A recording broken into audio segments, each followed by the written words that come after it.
studi kasus ekonomi internasional. Video ini bertujuan untuk memenuhi tugas mata kuliah ekonomi internasional dengan dosen pengampu Ibu Mari dari SMSI. Jangan lupa simak videonya. Assalamualaikum warahmatullahi wabarakatuh. Di sini saya akan membahas tentang apa itu neraca perdagangan. Nah, neraca perdagangan pada dasarnya adalah catatan keuangan yang berisi nilai total barang-barang yang diekspor dan diimpor oleh suatu negara. Ini bisa dibilang sebagai selisih antara nilai ekspor dan impor, yang sering juga disebut sebagai ekspor neto. Ketika sebuah negara mengekspor, itu menghasilkan penerimaan devisa atau uang masuk yang dicatat sebagai kredit atau aktif. Biasanya di neraca perdagangan itu berlambangkan plus. Sebaliknya, saat negara mengimpor, itu menimbulkan kewajiban pembayaran ke luar negeri atau uang keluar, yang dicatat sebagai debit atau pasif, yang biasanya di neraca perdagangan berlambangkan minus. Tujuan utama dari pencatatan ini adalah untuk memantau perkembangan perdagangan internasional yang dilakukan oleh negara tersebut. Di kancah internasional, perdagangan adalah hal yang sangat vital, bahkan dapat dianggap sebagai urat nadi perekonomian suatu negara. Tingkat aktivitas perdagangan menunjukkan kemakmuran masyarakat dan menjadi tolak ukur penting bagi perekonomian negara itu sendiri. Neraca perdagangan sendiri merupakan komponen penting dari neraca pembayaran internasional. Melalui perdagangan, negara-negara didorong untuk berspesialisasi dalam produksi yang pada akhirnya menciptakan keunggulan komparatif dan memungkinkan negara-negara yang bertransaksi untuk memperoleh keuntungan. Kondisi neraca perdagangan suatu negara dapat dibagi menjadi 3 kemungkinan. Yang pertama surplus, yang kedua defisit, dan yang ketiga seimbang. Neraca akan disebut surplus jika nilai ekspor lebih besar daripada nilai impor. Sebaliknya, jika nilai ekspor lebih kecil dari nilai impor, maka neraca disebut defisit. Jika nilai ekspor sama dengan nilai impor, maka neraca berada dalam kondisi seimbang. Kondisi ini sangat berpengaruh terhadap stabilitas ekonomi nasional, terutama pada cadangan devisa. Ketika terjadi defisit, cadangan devisa negara akan terpaksa berkurang untuk menutupi defisit tersebut. Penurunan cadangan devisa ini dapat menimbulkan kesulitan ekonomi, seperti berkurangnya kemampuan untuk membiayai impor, melemahnya nilai tukar mata uang atau depresiasi, hingga berpotensi mengganggu stabilitas makroekonomi. Sementara itu, surplus perdagangan akan menambah cadangan devisa yang pada gilirannya dapat memperkuat fundamental perekonomian Indonesia. Baik, selanjutnya ada kasus ekonomi internasional dan pengaruhnya terhadap neraca perdagangan. Yang mana di sini saya mengambil salah satu kasus, yaitu kasus pandemi COVID-19 yang bermula di Wuhan, Tiongkok pada akhir tahun 2019. Kasus ini telah memberikan dampak besar terhadap perekonomian dunia, termasuk juga di Indonesia. Virus ini tidak hanya menjadi krisis kesehatan, tetapi juga menimbulkan krisis ekonomi global. Hampir semua negara termasuk Indonesia menerapkan kebijakan seperti lockdown, social distancing, dan pembatasan mobilitas masyarakat untuk menekan penyebaran virus tersebut. Namun, kebijakan tersebut juga menimbulkan dampak negatif pada sektor ekonomi, terutama di bidang perdagangan internasional. Gangguan paling besar terjadi pada rantai pasokan global, karena negara-negara besar seperti Tiongkok dan Amerika Serikat mengalami perlambatan ekonomi, padahal Tiongkok merupakan mitra dagang utama Indonesia. Karena aktivitas ekonomi di sana menurun, permintaan terhadap ekspor Indonesia pun ikut menurun. Akibatnya pada awal tahun 2020, ekspor Indonesia terutama komoditas seperti kelapa sawit dan batubara mengalami penurunan yang cukup tajam. Kondisi ini menyebabkan neraca perdagangan Indonesia sempat defisit sebesar 344,7 juta dolar Amerika pada bulan April 2020.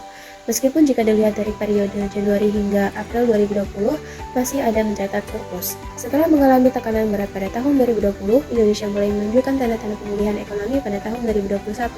Permintaan dari pasar internasional meningkat. Selain itu, program vaksinasi yang berjalan lancar juga membantu mempercepat pemulihan. Secara keseluruhan, pandemi COVID-19 memang memberikan tekanan besar terhadap perekonomian Indonesia. Namun di sisi lain, pandemi juga membuka peluang untuk perbaikan ekonomi melalui peningkatan ekspor dan kebijakan pemerintah yang tepat. Berkat pengendalian pandemi dan keberhasilan program vaksinasi, perekonomian Indonesia kembali stabil dan mampu memperkuat posisinya dalam perdagangan internasional. Kemudian, terdapat faktor-faktor yang mempengaruhi neraca perdagangan. Yang pertama, itu ada pengaruh inflasi terhadap neraca perdagangan, yang mana inflasi memiliki hubungan yang erat dengan neraca perdagangan karena perubahan tingkat inflasi dapat mempengaruhi nilai tukar mata uang suatu negara. Kedua, pengaruh suku bunga terhadap neraca perdagangan. yang mana suku bunga juga berperan penting dalam menentukan kondisi neraca perdagangan.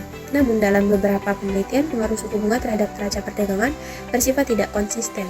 Dalam beberapa kondisi, kenaikan suku bunga dapat menekan ekspor, namun di situasi lain, terutama ketika stabilitas ekonomi terjaga, dampaknya tidak signifikan. Yang mana menurut Erika 2022, kenaikan suku bunga menyebabkan melemahnya pasar kredit yang kemudian meningkatkan biaya produksi dan menekan kegiatan ekspor. Akibatnya ekspor berkurang dan neraca perdagangan bisa memburuk. Namun hasil penelitian Reina Sinta Aminda pada tahun 2023 menunjukkan pandangan berbeda. Ia menemukan bahwa suku bunga tidak terlalu berpengaruh signifikan terhadap neraca perdagangan.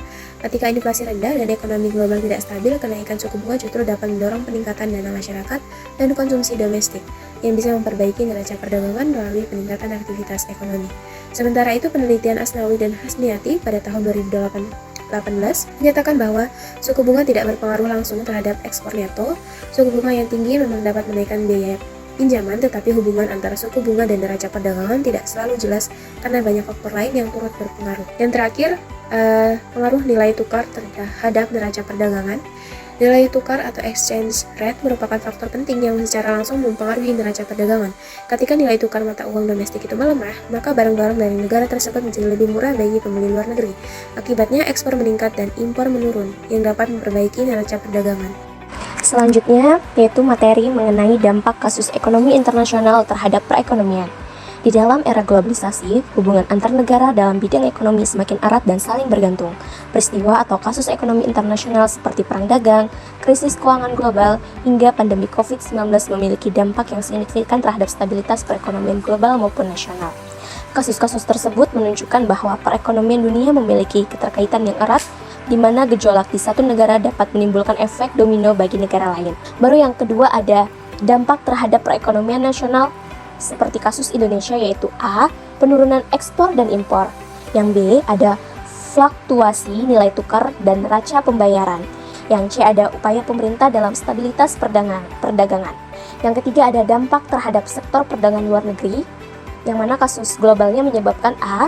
Gangguan rantai pasok internasional. Yang B. Ada gangguan rantai pasok internasional sehingga waktu pengiriman dan biaya logistik meningkat. Yang C. Ada penurunan investasi asing langsung atau VDI karena ketidakpastian pasar. Selanjutnya memasuki materi yang terakhir, yaitu kebijakan ekonomi dan perdagangan internasional, yang mana neraca perdagangan merupakan salah satu indikator utama dalam menilai kinerja ekonomi suatu negara, yang mana kebijakan ekonomi dan perdagangan internasional memiliki peran penting dalam memperbaiki keseimbangan neraca perdagangan melalui strategi ekspor, pengendalian impor, dan peningkatan daya saing produk domestik. Baru yang kedua ada kebijakan fiskal. Maksudnya yaitu seperti pemberian insentif pajak bagi industri berorientasi ekspor juga dapat memperkuat posisi neraca perdagangan. Baru yang ketiga ada peran perdagangan internasional dalam perbaikan neraca perdagangan. Maksudnya yaitu perdagangan internasional memberikan peluang bagi negara untuk memperluas pasar produknya dan memperoleh devisa. Melalui perjanjian perdagangan bebas atau kemitraan ekonomi regional, negara dapat meningkatkan akses pasar dan memperluas jaringan ekspor. Baik, yang terakhir adalah kesimpulan, yang mana neraca perdagangan merupakan indikator utama dalam menilai kekuatan serta stabilitas ekonomi nasional karena mencatat seluruh transaksi ekspor dan impor barang suatu negara. Ketika neraca mencatat surplus, hal ini menandakan kemampuan negara dalam menghasilkan dan memasarkan produk yang kompetitif di pasar internasional. Sebaliknya, defisit menunjukkan ketergantungan terhadap produk luar negeri yang dapat berbuntut pada melemahnya perekonomian nasional. Kemudian fluktuasi neraca perdagangan sangat dipengaruhi oleh faktor eksternal dan internal. Faktor global seperti krisis ekonomi, perang dagang, serta pandemi COVID-19 terbukti mempengaruhi volume perdagangan internasional dan menimbulkan ketidakstabilan ekspor dan impor.